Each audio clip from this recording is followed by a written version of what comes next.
लोगों को समझना होगा कि तमाम न जाने कितने जवान इसी वीडियो के इसी चैनल के इसी लिंक में जाइएगा @हरिंदर फौजी करके, तमाम आपको जवान दिखेंगे वहाँ पे। सभी लोग लगातार कह रहे हैं कि कम से कम इस सिस्टम को बंद किया जाए, इस अग्निवीर को ख़त्म किया जाए, लेकिन लगातार हमारी सेना को खोखला किया जा रहा है। ये तमाम सारी बातें हैं, लेकिन हम मेन बातें जो करना चाहते हैं, बार बार उन मुद्दों से हम सोच रहे हैं भटके ना, लेकिन दर्द होता है जब हम जिसके लिए कसम खाते हैं, अपने देश की हिफाजत करने के लिए अगर हम अपनी कसम खाए हैं और हम अपना अगर सच्चा फ़र्ज निभा ना पाएँ, हम अपनी सच्ची ड्यूटी करें, तो हमें इस यातनाओं का, इन प्रताड़नाओं को झेलना पड़े, उल्टा हमें प्रताड़ित किया जाए और हमारे नाम पे पूरे भारत में डंका बजाया जाए, पूरे देश की जनता के सामने हमारे नाम पे, हम सेना के जवानों के नाम पे जाकर के वोट मांगा जाए, सेना के शौर्य को अपना शौर्य बताया जाए। तो ये जो तमाम सारी जो एक्टिविटी चल रही, इन चीज़ों को आप लोगों को समझने की ज़रूरत है। आज भी मैं कह रहा हूँ, मैं कोई किसी बातों को नहीं करूँगा, मैं आज भी कह रहा हूँ कि जो पहलगाम में हुआ, उसके बाद हमने ऑपरेशन सिंदूर चलाया, इसकी क्या गारंटी है कि अगले आने वाले भविष्य में पाकिस्तान अब कोई भी नापाक हरकत नहीं करेगा, कोई भी हमारे निर्दोष जवान नहीं मारे जाएंगे, कोई भी हमारा निर्दोष नागरिक नहीं मारा जाएगा। इसकी क्या गारंटी है? इस पर जिम्मेदारी कौन लेगा? पहलगाम जैसी घटना का जिम्मेदारी कौन लेगा?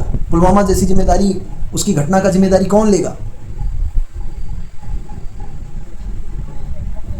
पहले इस तरीके से नहीं होना चाहिए कि सिर्फ अगर आप ड्यूटी कर रहे हो तो आपकी जवाबदारी होनी चाहिए,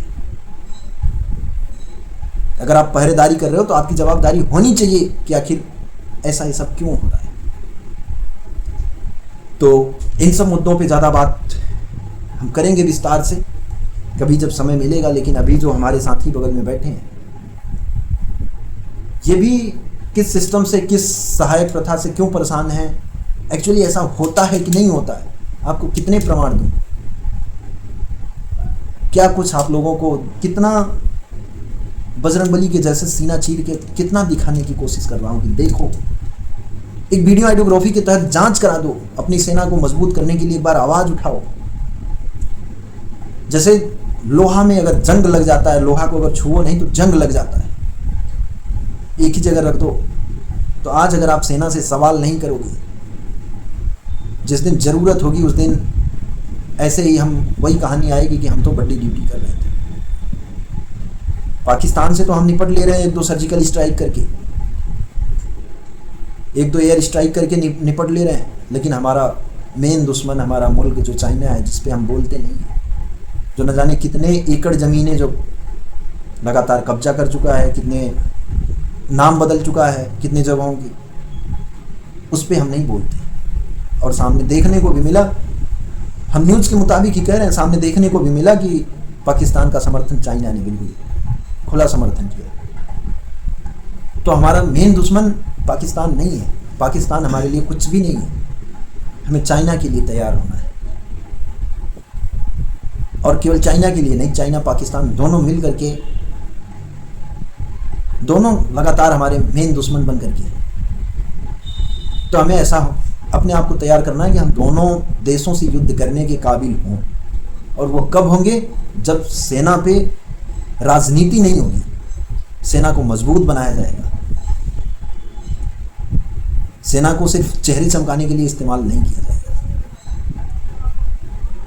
तो मैं आप लोगों से परिचय करा रहा हूँ, मैं ये जो हमारे भारतीय सेना की जो पीड़ित जो जवान हैं, जो इन चीज़ों को लगातार ये भी आवाज़ उठा रहे हैं कि सेवादारी प्रथा को ख़त्म करना चाहिए।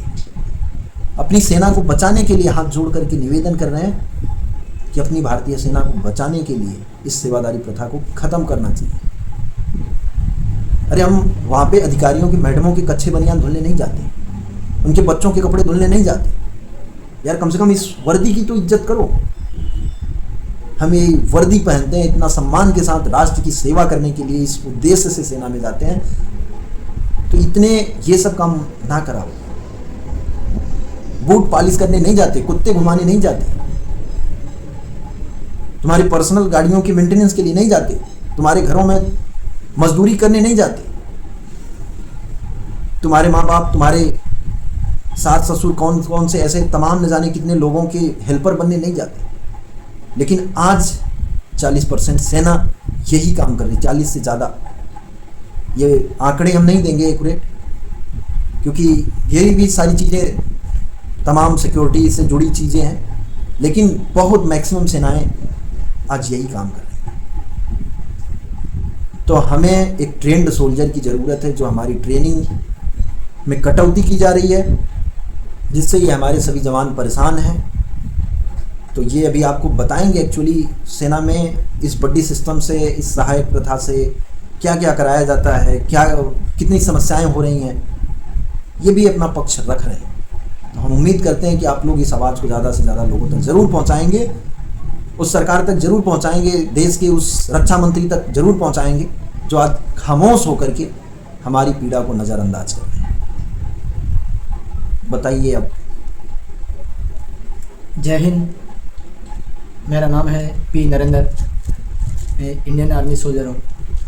2016 में भर्ती हुआ था मैं भी अपना देश में जो भी यंग युवा रहते हैं, मतलब सबको एक सोच रहते हैं ना, मैं भी सेना में जाने में, एक नौकरी करना है बढ़िया सा।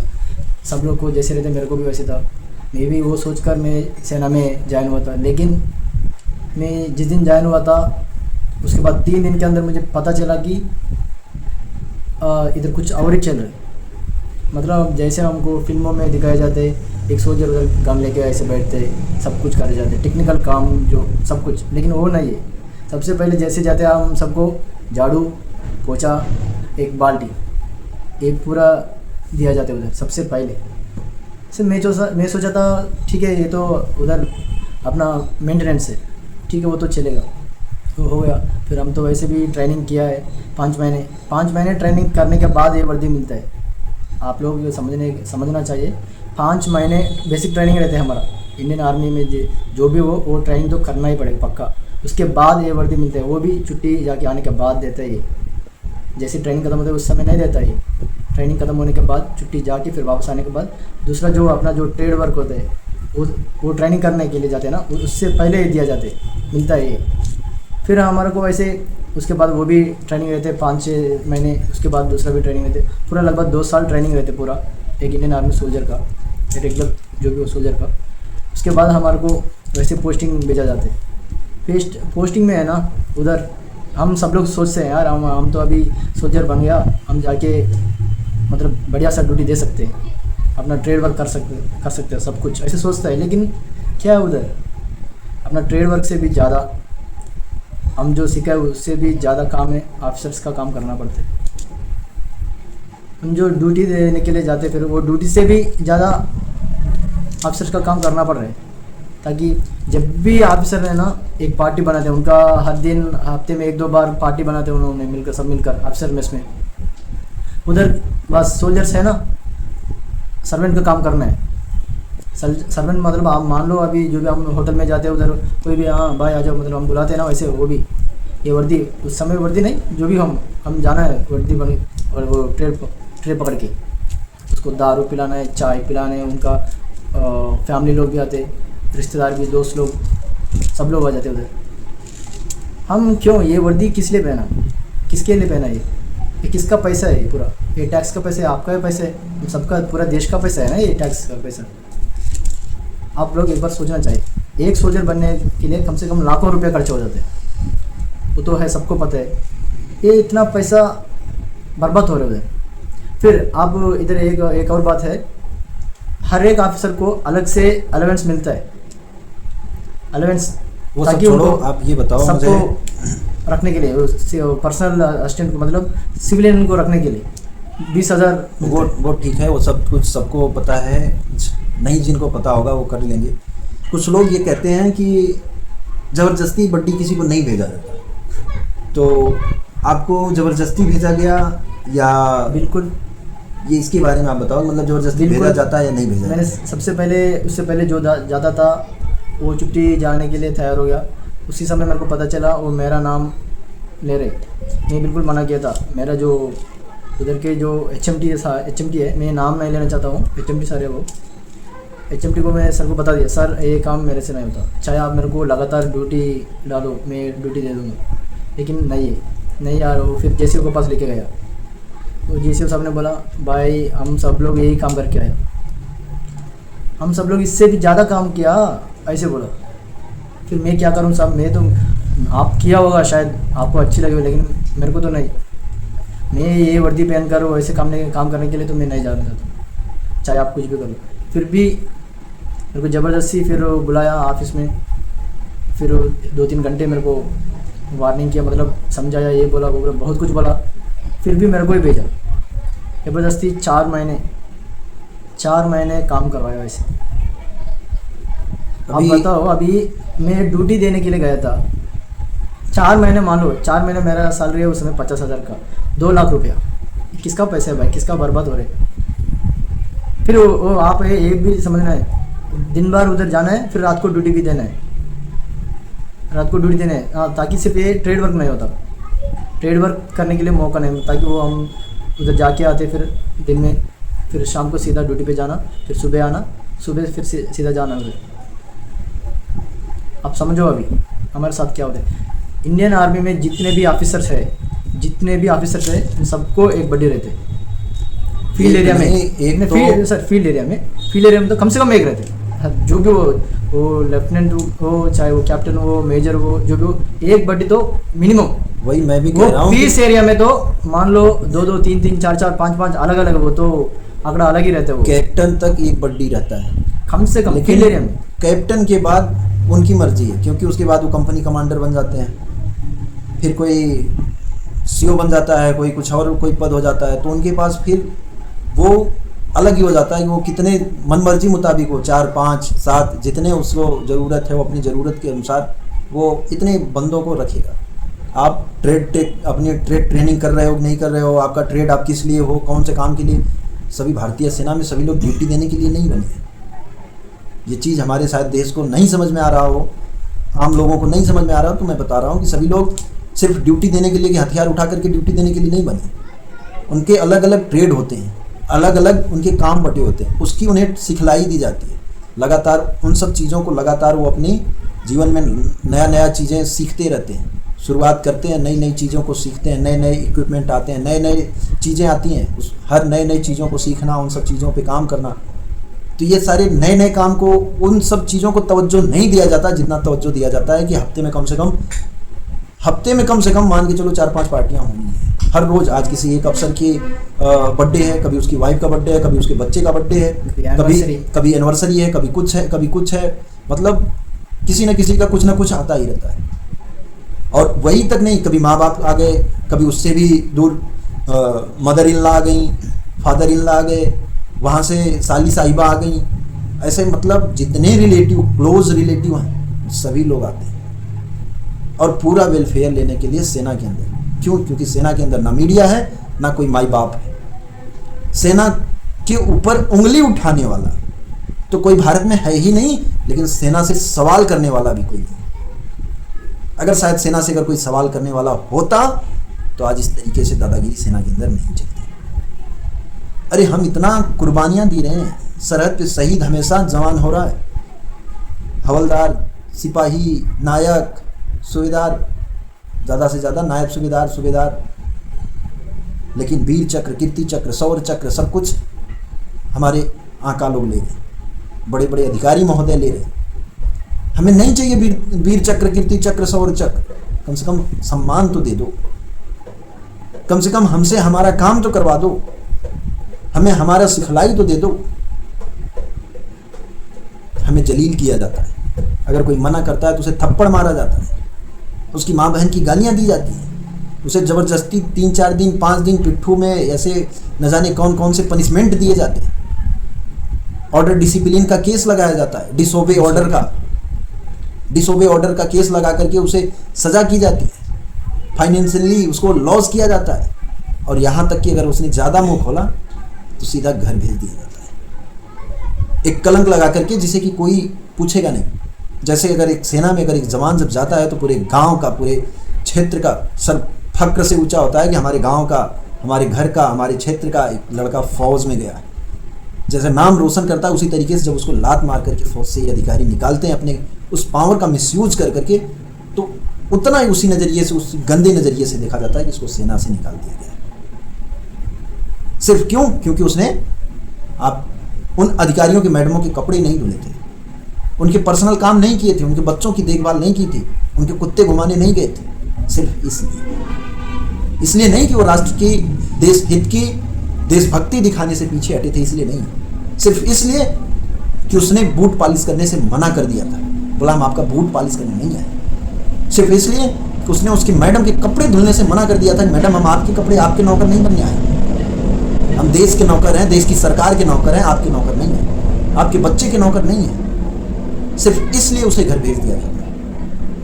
बोला यहाँ आए हो तो ये करना पड़ेगा, अदरवाइज तुम्हें किसी लायक नहीं छोड़ो। तो जिसके दिल में ये फितूर है कि नहीं ऐसा नहीं है, सेना में ऐसा नहीं होता, तो उनको अब कितना मैं प्रूफ दूँ। मैं कह रहा हूँ, मैंने उन चीज़ों को झेला, लगातार उन चीज़ों के लिए लड़ रहा हूँ। ये बगल में मेरे बैठे हुए मेरा एक भाई ये कह रहे हैं, इससे पहले एक शंकर सिंह गुज्जर, नायक शंकर सिंह गुज्जर ने कहा, न जाने अनगिनत दिल्ली में प्रोटेस्ट कर रहे एक्स सर्विसमैन ने कहा, न जाने कितने लोग कह रहे हैं, लेकिन हमारी पीड़ा भारत में सुनने वाला कोई हैया नहीं है। सबको ये पता नहीं क्यों लगता है कि अगर हम इस पे बात करेंगे तो सेना के ऊपर हम उंगली उठाएंगे, इससे हमारी सेना का अपमान होगा। और उसी आड़ में अधिकारी हमारे ऊपर इस तरीके से जुल्म कर रहा है जिसकी कोई कल्पना नहीं की जा सकती। आए दिन जवान सुसाइड कर रहे हैं, आए दिन जवानों के साथ इस तरीके से बर्ताव किया जा रहा है, उन्हें मजबूर किया जा रहा है, या तो वो नौकरी छोड़ करके घर भाग जाएं, या तो अपने आप को रास्ते से ख़त्म कर लें, हटा लें। ऐसे न जाने कितने केसेस चल रही हैं, कितनों को हटवा रहे हैं रास्ते से, खुद हटवा रहे हैं। तो इस पे विचार कब होगा? इस पे बोलने वाला कोई है कि नहीं है? लगातार ये सवाल मैं कर रहा हूँ। और मेरी फिर से हाथ जोड़ करके विनती है कि महोदय, एक बार इसकी जांच कराने में क्या समस्या है? तुम कोई सीबीआई, ईडी नहीं गठित कर सकते तो कम से कम एक वीडियो आइडियोग्राफी के तहत जवानों को सजा दिलाओ ना, और वहाँ पे जांच हो वीडियो आइडियोग्राफी के तहत कि नहीं किस तरीके से इस जवान के साथ क्यों ये अन्याय किया जा रहा है। फ्री एंड फेयर जस्टिस क्यों नहीं की जा सकती? और खास तौर से जहाँ पे आदेश चलता हो वहाँ पे न्याय नहीं होता, जहाँ पे सिर्फ आदेश चलता हो वहाँ पे न्याय नहीं हो सकता। वहाँ पे आदेश दे करके 4 जवान खड़े करके और उल्टा दोषी सिद्ध करा दिए जाएंगे। बोला तुम्हें ये बोलना है, इसके खिलाफ बोलना है, ये साइन करना है, वो करेगा क्योंकि वो आदेश मान रहा है। नहीं तो पता चला उसके भी खिलाफ 4 लोगों को और खड़ा कर दिया जाएगा। यही होता आ रहा है। इस तरीके से दहशत भर दी गई है हम भारतीय सेना के जवानों के, लोगों के बीच में कि कोई बोलना नहीं चाहता। अगर बोलेगा तो उसको सीधा कलंकित करके उसके घर भेज दिया जाएगा। तो मेरी इसीलिए बार बार हाथ जोड़ करके विनती है कि आप सभी लोग मदद करें। तमाम लोग कहते हैं कि हमारे वीडियो शेयर करो, हमें सब्सक्राइब करो। हम नहीं कह रहे हैं कि आप हमें सब्सक्राइब करो, लेकिन इस वीडियो को कम से कम देश के सभी लोगों तक जरूर पहुंचाओ जो अपने बच्चों को गर्व के साथ भेजते हैं कि हमारा बच्चा सेना में जा रहा है। उसके साथ किस तरीके से शोषण, जुल्म, ज्यादती हो रही है। वो घुट करके जी रहा है, ना जी पा रहा है, ना मर पा रहा है। वो क्या देश की हिफाजत करेगा? ये आप लोगों को सोचना है। बड्डी सिस्टम कब इस्तेमाल किया जाता है? अभी जो ऑपरेशन सिंदूर हुआ उसी समय बड्डी सिस्टम को इस्तेमाल किया जाता है। मतलब हम दो है अभी इधर, हमारे को एक जगह पे ड्यूटी दिया था, ड्यूटी डाला था। उसी समय अगर इस सर को कुछ गोली लग गया, कुछ हो गए, तो मेरे को इसके बारे में पता होना चाहिए कौन है, कहाँ से है। मतलब हमारा जो साथी है, लेकिन इसको लेके मैं इन्फो देने के लिए उसी समय इस्तेमाल किया जाता है बड्डी सिस्टम को, एक दूसरे को मदद करने के लिए। ये नहीं कि बड्डी सिस्टम मतलब बड्डी सिस्टम का नाम पे ऑफिसर का घर में जाओ, उधर काम करो, उसका मैडम का घर का काम करो, बच्चों का पालन करो, उनका कुत्ता घुमाओ। ये नहीं बड्डी सिस्टम। सहायक सिस्टम ये होता है कि एक दूसरे को मदद करो ड्यूटी का समय, स्पेशली ड्यूटी का समय वो इसको इस्तेमाल करना है। आप समझो अभी अमर को कहाँ इस्तेमाल करें, सिर्फ बड्डी सिस्टम का नाम पे। तो ये लोगों को पता होना भी चाहिए। तो इसलिए हम आप लोगों से यही कह रहे हैं कि इस वीडियो को देश के हर कोने कोने तक, हर उन माँ बाप तक, हर उस भाई बहन तक पहुँचाइए। आप मत सब्सक्राइब करिए, हम सब्सक्राइब करने के लिए नहीं कह रहे हैं, लेकिन हम ये कह रहे हैं कि इस चीज़ को देश के कोने कोने तक पहुंचाइए। लोगों को पता चले कि उनका बच्चा क्या कर रहा है, उनके बच्चों के साथ किस तरीके का जुल्म, शोषण, ज्यादती हो रही है। जो सेना में जाना चाहते हैं उनको पता चलना चाहिए। हमें पता नहीं था, हमारे घरों में कोई सेना का नहीं था, हमें नहीं पता था, इसलिए हम गए। हमें ये चीज़ें बर्दाश्त के बाहर थी कि हम देश के हित के लिए, अगर देश की सुरक्षा के लिए, देशभक्ति के लिए अगर हम सेना में आए तो हम ये कुत्ता घुमाने और ये बूट पॉलिश करने, ये तुम्हारे घरों में नौकर बनने नहीं आए। देश का नौकर बन सकते हैं, लेकिन तुम्हारा पर्सनल नौकर नहीं बन सकते। अदरवाइज आप लिखित में दीजिए कि यही देशभक्ति है, यही देश सेवा है, हम वो करने के लिए तैयार हैं, लेकिन लिखित में दे दीजिए ना। लिखित में नहीं दे सकते तो आप अगर जब लिखित में नहीं दे सकते तो ये काम आप कैसे करा सकते? तो इसलिए मेरे हाथ जोड़ करके बार बार निवेदन है कि आप लोग इस आवाज़ को सभी तक पहुंचाएंगे, देश के हर कोने कोने तक जरूर पहुंचाएंगे। और हमारे दर्द को सुनने वाला भारत में कोई है कि सब वही बन गए जिसकी औकात नहीं होती कुछ करने की, सिर्फ झूठा दिखावा। तो ऐसा ना बने, कोई तो हो ऐसा कि जो हमारे दर्द को सुने और हमारे कंधे से कंधा मिला करके सिर्फ जांच कराने की बात करे। अभी एक कोई पुलिस वाला अगर कोई बोल दे तो उसके लिए तमाम पॉलिटिकल पार्टियां आ जाती हैं कि ऐसे ऐसे, और उसकी विदिन 10 दिन 15 दिन के अंदर उसकी बहाली हो जाती है, उस पर बात हो जाती है। लेकिन हम कम से कम 10 जवान, 15 जवान, 20 जवान लगातार धरना प्रदर्शन कर लिए, हाथ में कटोरा लेकर के लगातार पिछले 2-2.5 साल से घूम रहे हैं। तमाम बड़े बड़े नेताओं से मिल लिए कि एक बार जांच करा दो, एक बार संसद में हमारी आवाज़ को रख दो, लेकिन कोई नहीं। तो इसलिए अपने देश की देवतुल्य जनता से, अपने देश के लोगों से, आप लोग ही इनको उस पद तक पहुंचाते हैं। तो अगर आप लोग चाहोगे तो इस आवाज़ को, आज आप लोगों की देशभक्ति जगी है, आप लोगों तक देशभक्ति परोसा जा रहा है, आपको देशभक्ति की तरफ झोंका जा रहा है, तो कम से कम अभी हमारी पीड़ा को सुनिए, हम जवानों के दर्द को सुनिए और इस आवाज़ को देश के कोने कोने तक पहुंचाइए। इससे हमारी सेनाएं मजबूत होंगी। अगर इस सिस्टम को हटाया जाएगा तो इससे हमारी सेनाएं मजबूत होंगी और आप लोगों की सुरक्षा मजबूत होगी। अभी आप सभी लोग पहलगाम में पूछ रहे थे कि हमारी आर्मी कहाँ थी, क्यों 1.5 घंटे तक आतंकवादी आए, मार करके चले गए, हमारी आर्मी कहाँ थी? हमारी आर्मी दिल्ली में बैठ करके तमाम बड़े बड़े अधिकारी जो दिल्ली में बैठे हैं, एक एक अधिकारी के पास 10-10 जवान, 15-15 जवान सहायक हैं, हेल्पर हैं, और उन्हीं के सिर्फ नहीं, उनके रिलेटिव के पास भी हैं। तो आधी आर्मी तो हमारी दिल्ली में बैठी हुई है सहायक बन करके। उनको अगर निकाला जाता तो हर पोस्टों पे पूरे जम्मू कश्मीर को आर्मी से भर दिया जाता। तो इसलिए सही जगह पे सही जवानों को सही जगह पे इस्तेमाल कराओ, जिसके लिए उसे पैसा दिया जा रहा है, जिसके लिए उसे वेतन दिया जा रहा है, जिससे वो गर्व महसूस करे, उसे सम्मान मिले, वो फक्र से जिए कि हम सेना में आए हैं, ये वर्दी पहने हैं तो सच में हमें जुनून है इस वर्दी की, कीमत है इस वर्दी की। इसलिए नहीं कि शर्म से मुंडी नीचे झक जाए कि यार ये वर्दी पहन करके हमसे कुत्ते घुमाया जा रहा, हमसे बूट पॉलिश करवाया जा रहा, हमें अधिकारियों के मैडमों के कपड़े धुलने पड़ रहे हैं, उनके झापड़ खाने पड़ रहे हैं।